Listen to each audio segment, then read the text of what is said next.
This is the same case with the entire Torah, where a lot of people have problems with beliefs. Usually you find out that some of them are true truth seekers, meaning that really looking for the truth, they just don't know. But sometimes it's just people that have an excuse.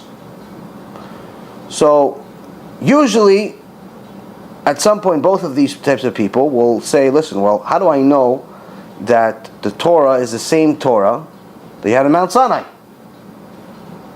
How do I know? And the reason why we know is because we have exactly the names, which I'm going to read off to you right now, just for the record, for people to know. We have exactly the names of where our Torah was, all the way from Moses, all the way to today. So there's no questions of, nobody can say, listen, the rabbi this, the rabbi that, no rabbi, no nothing. Okay, so here's the list. This is also part of the oral Torah. Moses, greatest of all prophets, gave it to Joshua, Yeshua ben Nun, not the Christian. Yeshua ben Nun, one of the greatest prophets of all time. Also gave it to Elazar, the son of Aaron, and also Pinchas. So he taught all three of them, were his main students. After that, Pinchas, which was the high priest and the son of Elazar.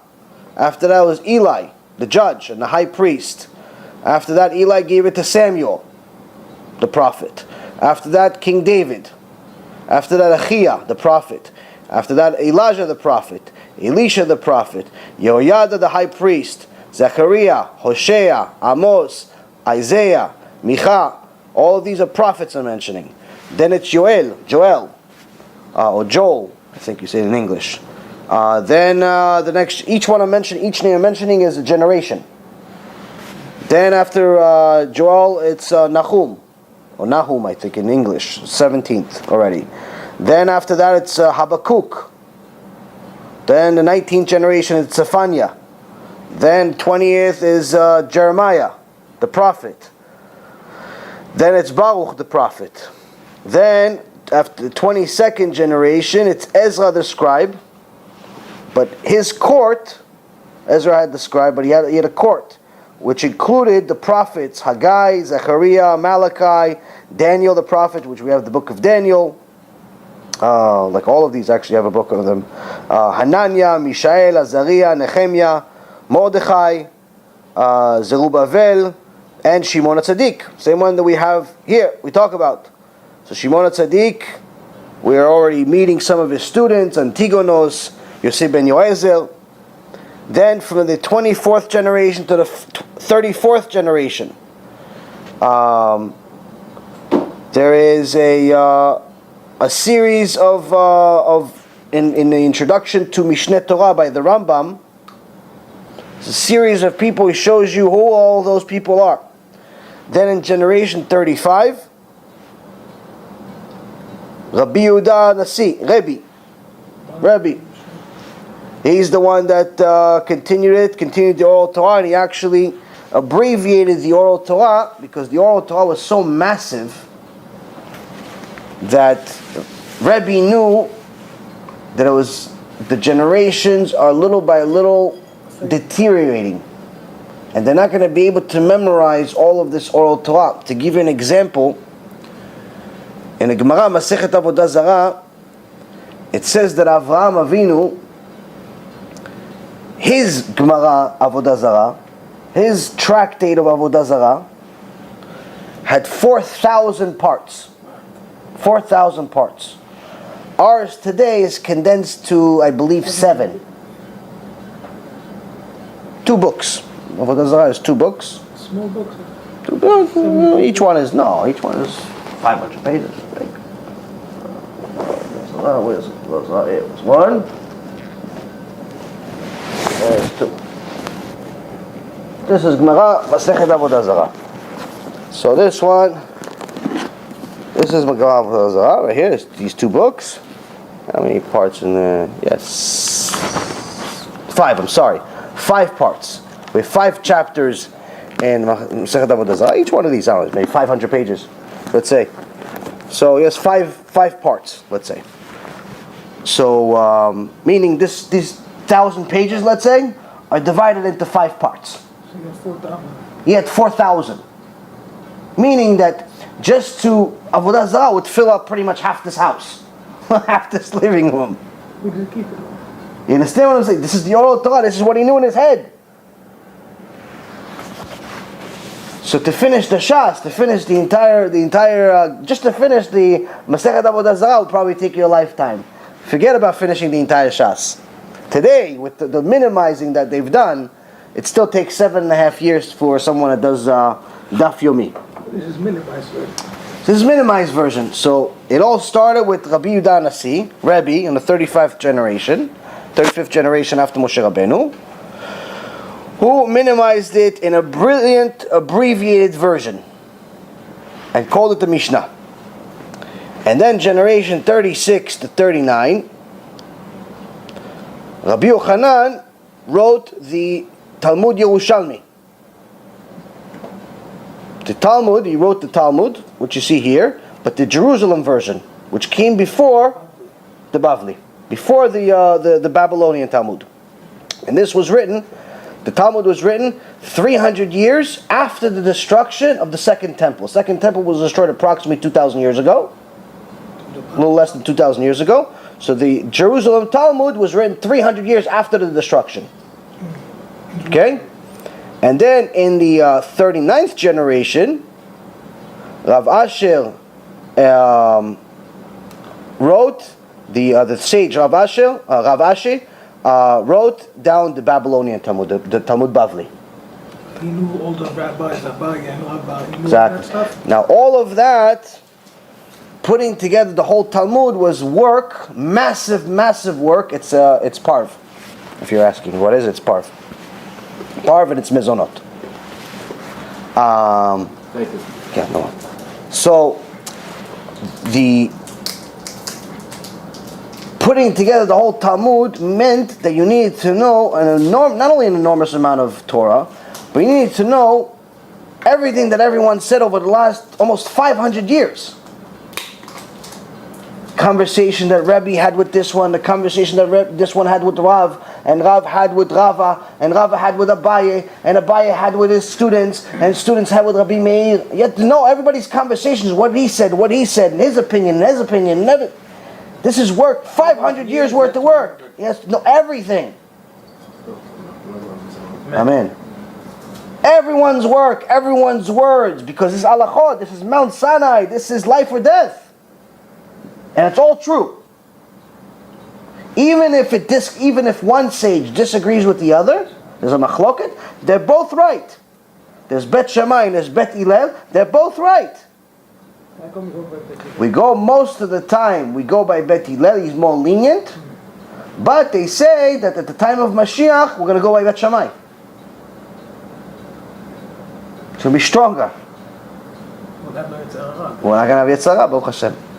So, we see here that unlike all of the other religions where some guy had a dream in the middle of the desert and no witnesses, or some woman had a dream and somehow she got pregnant when her husband wasn't home, there's nothing like that in Judaism. Judaism, we know exactly where everything came from. And also, all of the people that wrote it, all of the people that were involved in it, all of the people that said anything, we see clearly it's not their opinion. Why? You see where they got it from. You see the source is all the way to Mount Sinai. Yes, they put, pen to paper. But you see where the source came, you see it's all the way from Mount Sinai. Now, this is everything. Because if it's from God, I can't go against it. It's from God. Who am I to tell him what to do? I agree with it, disagree with it, it's irrelevant. Your opinion is no longer relevant. He's the manufacturer, he's the creator, he's right. I agree with it, disagree with it, doesn't make a difference. But if it's for man, what makes him better than me? Even though obviously I could give you 500 million proofs of why people were much better than us 500 years ago or 1,000 years ago than today, but it doesn't make a difference. The point is he's still man, he's still frail, he still has flesh and blood, he's still faulty to a certain extent. But once you know it has a source from God, everything changes. then whether I like it or not is no longer valid. I just have to find a way to do it. So it's very, very important for us to know where everything came from. And also, this is another way that for anyone that unfortunately has the displeasure of dealing with messianics or people that try to preach them Christianity, this is also one of the best things to explain to them about why they shouldn't believe in what their own belief. Listen, they don't necessarily all need to convert. If they want to convert, Baruch haba, more than welcome to. But they could still be righteous Gentiles. They don't have to convert. If they want to convert, help them in any way you can. If they can't handle it, or it's not possible for them to convert, at least they should be righteous Gentiles, which means they have to leave Christianity. Why? Because it's fake. One of the ways that you could see that it's at the very least unstable and not reliable is the fact that you see, look, based on its own history, on a Christian history itself, the New Testament book was written between 70 to 300 years after everyone in that book died. No sources. After everyone in the book died, after JC died, after every character in that book died, after everyone died, that's when someone wrote the book. Which means, How did he know they existed if he never saw them? how do they know he existed, Bichlal? Yeah. None of the characters in the book were alive to testify about what happened. And none of the people that wrote about it have any way to say that this actually happened. There's no evidence. Can't track anything. There's no old text message. There's no email system that they could look. They didn't have the same efficient server system that Hillary Clinton has. She deletes half the emails. They just didn't even have the system at all. So you see that the point I'm trying to tell you here is that you see that there's a huge, huge gap. That's not like a gap listen, you can just look over it. It's like a lost page. It's like a lost page. Like, for example, there is anyone who reads Gemara, there's a couple of places in the Gemara where they changed the name from the original version. Like, for example, in the Gemara, Masechet Sotah, page 47, and also in Masechet Sanhedrin, page 107, and also Masechet Shabbat, it's in maybe 46, something like that. So all three of them mention the real story of J.C. Penney. The real story of J.C. and who he was. And it's not exactly a complimenting story. But if you notice in most Gemarot, they don't mention his name. They say student. They say student. They just mention a student of his Rav, what's his name? Yeshua ben Parchia. The student of Yeshua ben Parchia. And they talk about the whole thing that happened. In the Gemara Masechet Sotah, it talks about exactly the details of what happened, where pretty much the Yeshua ben Parchia, the rabbi, the sage, was traveling, and they were hiding first. They were hiding from the Romans, and then he found out that there's peace, so he was coming back into town. But he stopped over at some righteous person's house, and this righteous person's wife was very accommodating, very nice lady. She was giving him food and so on, and the rabbi, Rabbi Yeshua, was saying to his students, look what nice midot she has. Like what derech eretz she has. And the student, which we find out is JC, says, she's ugly. Look, her eyes are crooked. First of all, he misunderstood the rabbi, thinking that what he said was, instead of her having derech eretz, was she looked good. He was just saying she has good midot. And some say he misunderstood it. But either way, his answer was completely inappropriate, saying, no, she has crooked eyes, she's not even good looking. And there's another maaseh, there's another event where they say that he looked at other women. Long story short, the rabbi said, this is rasha. This is what you learn from me. You learn to occupy your mind by looking at women, especially somebody's wife. And he kicked him out. So then he tried coming and apologizing twice. And the rabbi, wanted to teach him some musar. He was a very strong rabbi. And he rejected him the first 2 times. Rejected him the first 2 times to show that he's serious. He really did tshuva. And it says basically, if you're, if you wronged somebody, you have to ask for forgiveness 3 times. But it also says that if it's a Talmid Chacham, 1,000 times is not enough. But either way, Yeshua ben Parchia was planning on forgiving him on a 3rd time. But Jesus came on the 3rd time, but when did he come? Obviously showing he didn't do tshuva, he didn't do nothing. When did he come? In the middle of prayer. They were praying shachrit.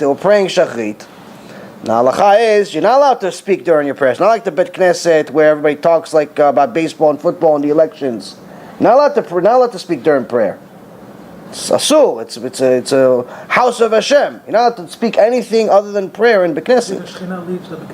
It's not that. It's a big avira. So obviously the sages, you didn't have to tell him that. So he's praying in Bet Knesset. He's praying, and what is he doing? Especially he's doing Kriyat Shema. He's doing Shema Yisrael. Now Shema Yisrael, in Gemara Masechet Brachot, it says even if a king comes into the Bet Knesset,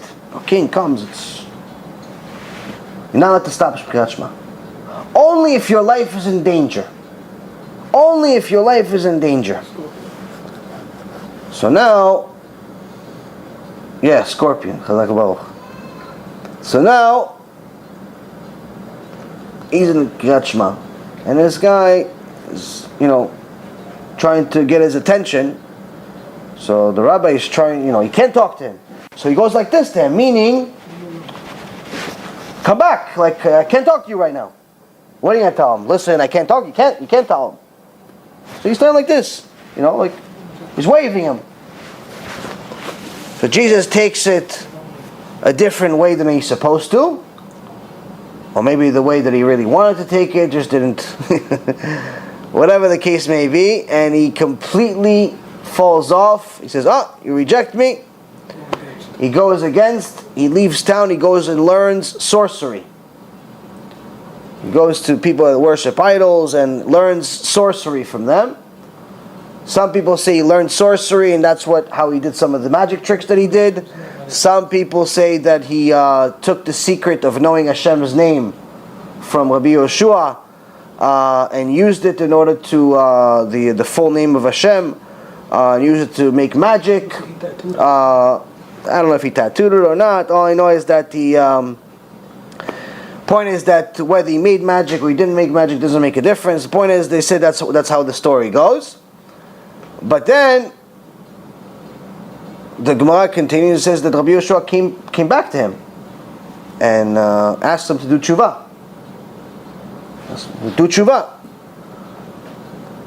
And he says, no, it's too late for me. As I learned from you, anyone that's a machtia rabim, anyone that causes the public to sin, they don't let him do tshuva. Meaning, he felt that he can't do tshuva anymore. Why? Because he led him to make sins. Why did he make him do sins? He made them idol worship, made him into an idol, and so on. So that's the story of Jesus in the Gemara. Now, there's a few other places that mention the name Jesus in the Gemara. So, first thing is, to come back to our point, is that we see that in the Gemara it doesn't actually say his name. In many versions of the Gemara, whether it's in Art Scroll or other versions, sometimes they won't mention the name Jesus. They'll mention just Talmid, student. And some of them don't have the whole story at all. Like they don't have the whole story I just told you, they cut that out of the Gemara. Why? Because approximately 700 years ago, the Christians saw a Gemara and they took offense to it, saying that they're talking bad about their God. How one of the Gemarot says he's a kofar, he's a heretic. Another one says he's in Gehenom. Each story gets worse than the other. They took it very, very personally, and they started killing Jews over it. Started burning Gemarot. So, for the sake of of Am Yisrael, they cut that piece out of the Gemara. But there was still some. The truth always finds a way to win. The real version still survived. But even today, it's not the easiest thing for a big company or a big publishing company to just say, "Listen, by the way, your GC, he's in hell." So they'll just say, "Student, it's not going to help anybody to tell them that's that." He's in hell also. The Goyim.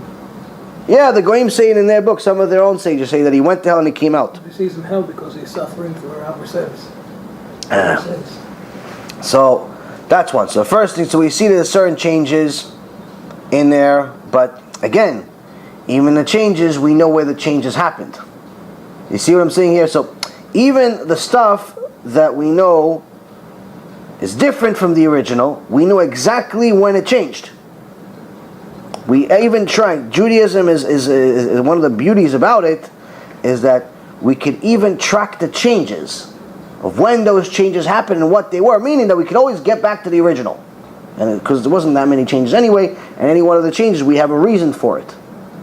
If it's to save Am Yisrael from murdering, then obviously we're going to change something to take out this little story that's not necessary. You understand? So, that's one. The second thing about that point is that, why do they mention it in the Gemara several times? One of the reasons they mention it in the Gemara is to teach us that when you're rebuking somebody, you should push with one arm and pull with the other. You can't be overly stringent with people and with your students, with family, or with people that are in your life and just push everyone away. So over here we're learning on one end, yes, lech lecha, you have to leave your place of your nation, you have to leave your country, you have to leave your place of birth, you have to leave your father's house. Yes, on one end I tell you, listen, you have to make certain sacrifices and move on with your life.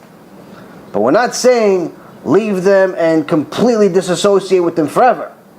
What we're saying here is that if you look at the continuation of this story, you see that initially Avraham left, but then eventually you see Terach is back in the story. His father is back in the story because Terach eventually did tshuva. He didn't continue an idol worshiper for the rest of his life, but since he actually made other people sin, he had to come back in a Gilgul. He had to come back in a reincarnation. And Chazal says in the Zohar Kadosh says that Terach came back as a Gilgul as Job. Job, which is the one that suffered an extraordinary amount of suffering. And one of the sources that shows that Terach and Job were the same neshama were the fact that they said that they responded to their wives the same way. When there was different when disaster struck and they got upset at their wife, they both responded the same way, the same words to the wives. So the point here is that, yes, at one point you're going to have to make a certain sacrifice and leave everything behind, leave your friends behind, leave whoever behind, and get yourself stronger, get yourself closer to Hashem. Get yourself really, really close to Him and strong enough to do kiruv. Strong enough to do kiruv. You can't just go hang out at the bar a week after you started keeping Shabbat thinking you're going to get everybody else to keep Shabbat. First you have to show people that Judaism is not a nice thing to do. It's part of you. Torah is not just a hobby. It's you. You need it. Once you show them it's priority number one, that character trait, that choice is stronger than any word you can say. But if you tell them, listen, today I learned Torah, tomorrow I'm going to hang out with you. Or you know what, if it's better for you, I'll hang out with you today and tomorrow I'll do Torah. Which means that Torah is like an elective. You can do it sometimes, not do it sometimes. They're more important than Torah. Sometimes the Torah is more important than them. Sometimes, like if you're here and there, that's going to be more valuable to them than any words you're going to say. Meaning they're not going to listen to anything. I said, listen, his Torah is sometimes valuable, sometimes not valuable. When he decides, I'll decide. So that's also something very important. But at the same token, you have to, so one end, you can't push them away completely, disassociate with them, never call them again, nothing. Or call every single person on the street, Rasha, Rasha, Rasha. You can't do that. On the other hand, you can't be one of them.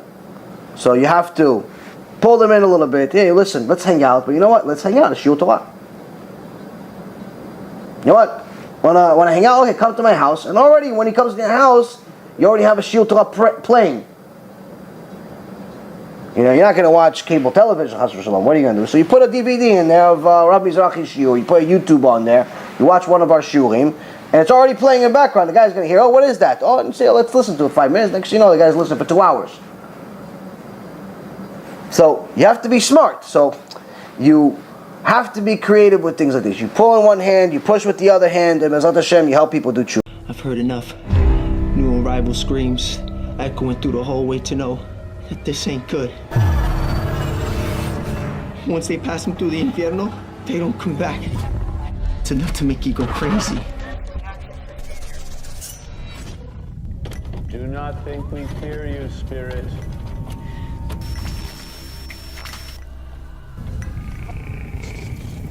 We know your power is born of evil. This is your last night in the land of the living. You understand me, malevolent demon?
There was a rich family that lived here called the Hetheringtons, and unfortunately, their daughter passed away of a heart attack inside the house. Basically, they were so devastated that they reached out to people claiming to be psychic mediums. They actually weren't psychic mediums. They opened up a total of 11 portals inside this house and invited spirits and entities from all different kinds of dimensions. Well, I think there are certain pieces of evidence that there is an afterlife. Resurrection of the dead is affirmed pretty clearly in the Talmud and the Midrash. To be honest with you, to give this lecture is a nightmare. If it was up to me, I wouldn't. There's going to be some graphic details. This place is a maze. The person after death went to a place called Sheol. This is by far the largest near-death experience study that has ever been conducted. People go to a place and they experience weird things. And sometimes they actually will see a character of some type. Well, where did that come from?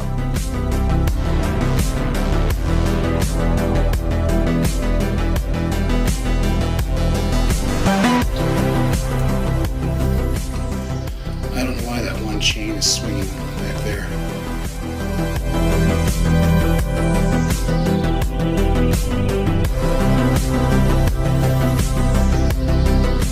They may describe feeling profoundly peaceful, seeing a bright, warm, welcoming light.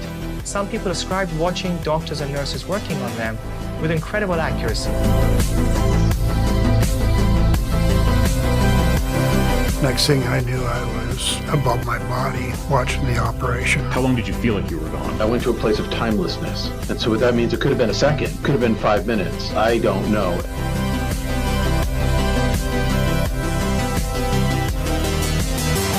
Can you imagine waking up from your sleep and not being able to move? As I'm lying there, I realized that there's an evil presence next to me. Do you believe that angels, demons exist? Holy dude, get out of here! Oh my god, dude! Strange things keep happening. Bizarre nightmares, as if I'm on fire. Whoa, what the hell is this? Man, I've got bad chest pain. Satan's Hollow is what it's called, the portal to hell. Some people calling it an eye of fire, while others said it looked like the portal to hell opening up. And the next thing I know, I was outside of my body, looking at my body.